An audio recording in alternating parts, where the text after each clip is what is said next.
All right, guys. Welcome to week 2. We're going to be talking about moral duties. All right.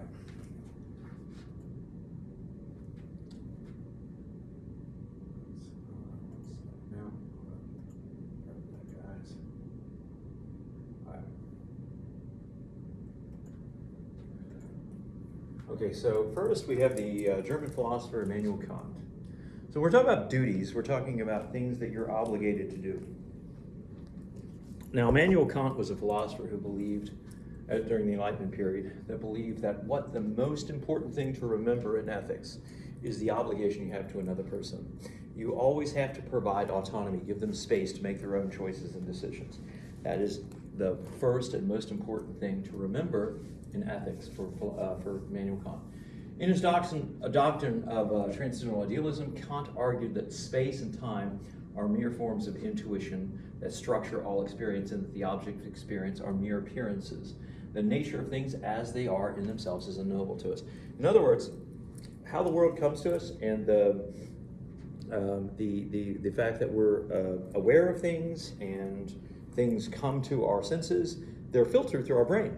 Well, Immanuel Kant found that the filtering process is really what we know about that which is out there. So we really can't know the true nature of the world, which he called the noumenal, in and of itself. But he did believe that there was one thing we could know, or at least one thing that we could wrestle with, and that was the obligation to others in ethics. So the world in and of itself we can't know through experience, but we can know, or at least we can understand, our obligation to the world around us, particularly people. Because people are not those things or that's, but they are whose, right, or whom's. So to Immanuel Kant, what is most important is the who, not the that or what. So Kant argued that the source of the good lies not in anything outside the human subject, either in nature or given by God, but rather is only the good will in itself. So autonomy is key. A good will is one that acts from duty in accordance with the universal moral law that the autonomous human being freely gives itself. This law obliges one to treat humanity, understood as rational agency and represented through oneself as well as others, as an end in and of themselves. So for Kant, what he found was the most important thing was treating people as an end in and of themselves. You can't use people as a means to another end. You can't use people in order to manipulate them. You can't use people to do things for you. You can't lie to people. You always have to be truthful and honest. Therefore, you have to treat them as you'd want to be treated. You have to treat them as an agent just as you are. Kant is known for his theory that all moral obligation is grounded in what he calls the categorical imperative, which is derived from the concept of duty. He argues that the moral law is a principle of reason itself. So for Kant, the categorical imperative is a category of obligations we have, and those are the foundation for ethics.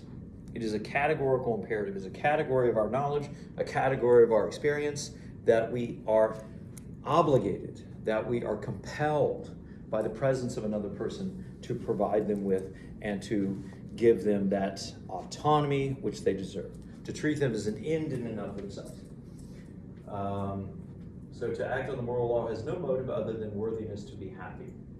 So according to the theory of ethics, emerging from the principle of moral duty, moral action therefore should be motivated by duty or obligation rather than the achievement of optimal results. Now this gets into consequentialism and non-consequentialism. So consequentialism is looking at the consequences of an action, and those are important. A view that the consequences of an action are relevant to the moral or ethical goodness or badness of said action or behavior. So how we determine whether something's right or wrong, good or bad, is the consequences. If by lying I produce something good and those consequences are better than the consequences if I had told the truth, it doesn't matter whether lying is bad or wrong. What matters is the consequence of that act. So consequentialism is more interested in the consequence. Now non-consequentialism is the contrary to this. It says that the consequences of an action are irrelevant. So if, by telling the truth, I get myself killed, others killed, it doesn't matter. It doesn't matter if the entire universe explodes. What's most important is the act itself is being followed. The act itself is seen as being appropriately good and something that I should do. I'm compelled to do and I have a duty to do it. Non-consequentialism is where Kant lies. Consequentialism is more in line with what we would call utilitarianism, which we'll talk about in a moment. All right, let's move on. So, groups, categorical imperative is a rule or statement outlining appropriate ethical behavior that is universally to be followed. Kant felt that we could come up with rules, and these rules, based on my obligation to treat a person is an end in and of themselves, should always be followed. If I charge 10 cents for a cup of coffee, I can't charge 9 cents or 5 cents to my relative. I can't show favoritism. I have to be consistent, and I have to universally apply that principle to everyone, not just to my cousin or to someone that I like. I should never act in a way that I can always will that my maxim should become a universal law. Perfect and imperfect duties. You guys can read about that. We won't really go over that right now. Let's move on to the next set of slides. So we'll kind of move through this real quick. All right. Okay, we'll talk about moral duties continued. Okay, so cyberspace and moral duties.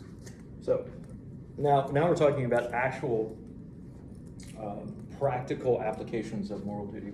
How might we apply Kant's theory to the mundane ethical problems that arise in cyberspace? Consider the issue of intellectual property. As Korsgaard observes, which Korsgaard's an individual that is talked about in our text, he says that property is a practice, and this practice arguably makes sense for both physical property and intellectual property. So what he's saying here is that if you create something, it's yours, it's your intellectual property. It has to be honored. It has to be respected. There has to be an obligation to respect it and to give it to you. It is yours. It's no one else's. So we have a duty to recognize property ownership.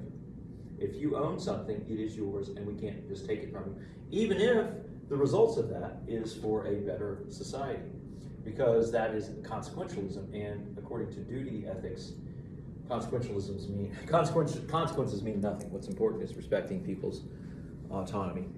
We have, therefore, to develop a consistent maxim that can be consistently maintained, not by some, but by all people. So it's important to recognize that we have to develop a rule or a set of rules that are consistently and universally applied to all people. One example would be if I owned a store, charge we kind of talked about that, $2 for a bottle of water, but charge some people only $1. A maxim which stated that all people must pay $2 for a bottle of water would demonstrate my unethical practice, right? Which we kind of talked about. So at the heart of Kant's ethical system is the notion that there are rational constraints on what we can do.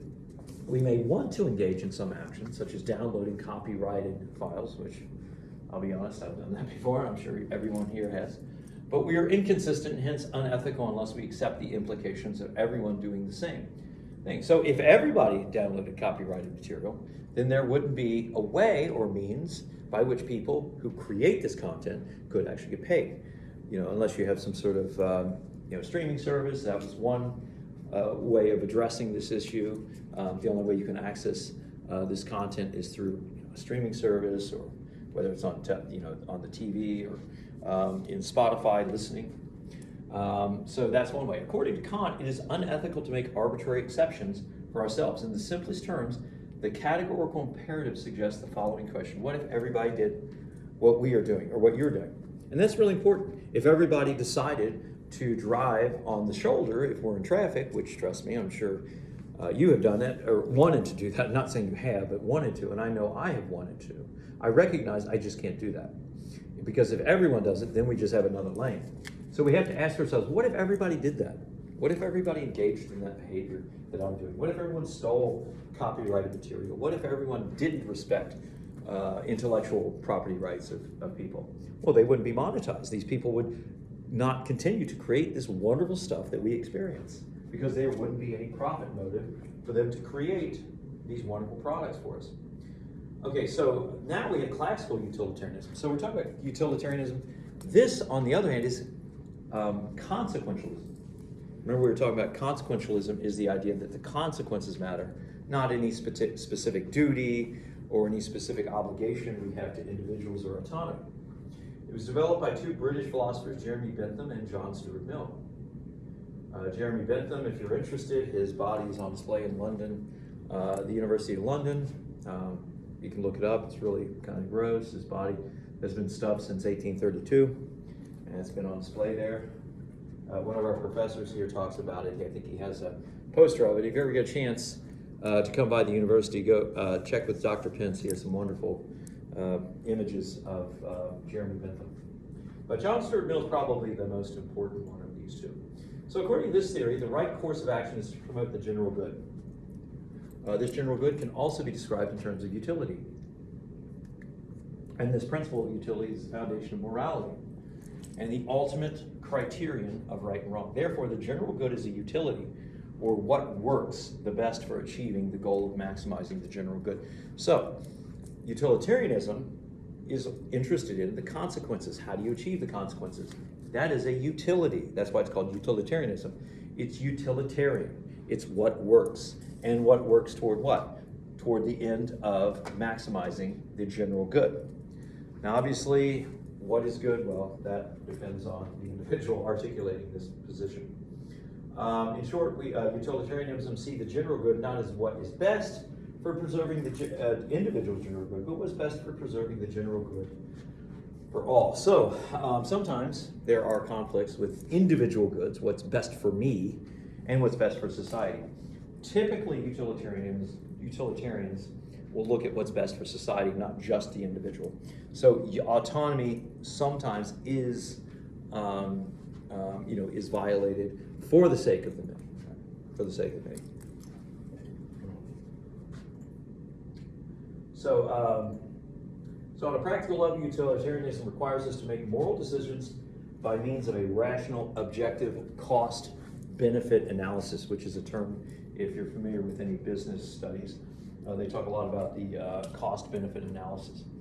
We weigh the options of what course of action to take, which will maximize the general good or happiness of most individuals. So my question for you guys today is, which one do you agree with? Do you like Kant, the idea that it doesn't matter what the consequences are, I just have a duty, right? A duty to treat you as an end in and of yourself, as another person. Now, that could have some negative consequences. Maybe it'll have some positive consequences. Maybe it always has positive consequences. I don't know.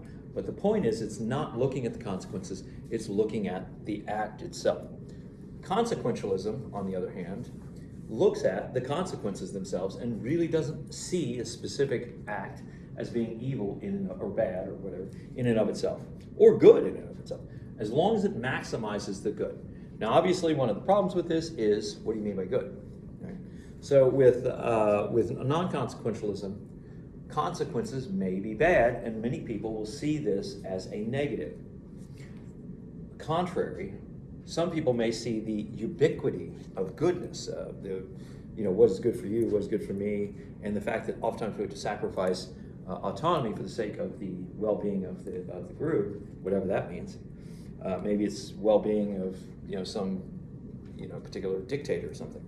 But the point is, you have to sacrifice. So that is the kind of the downside of that. So kind of think about that. I think we'll, in our discussion groups, you can talk about it. You can talk about which one you prefer.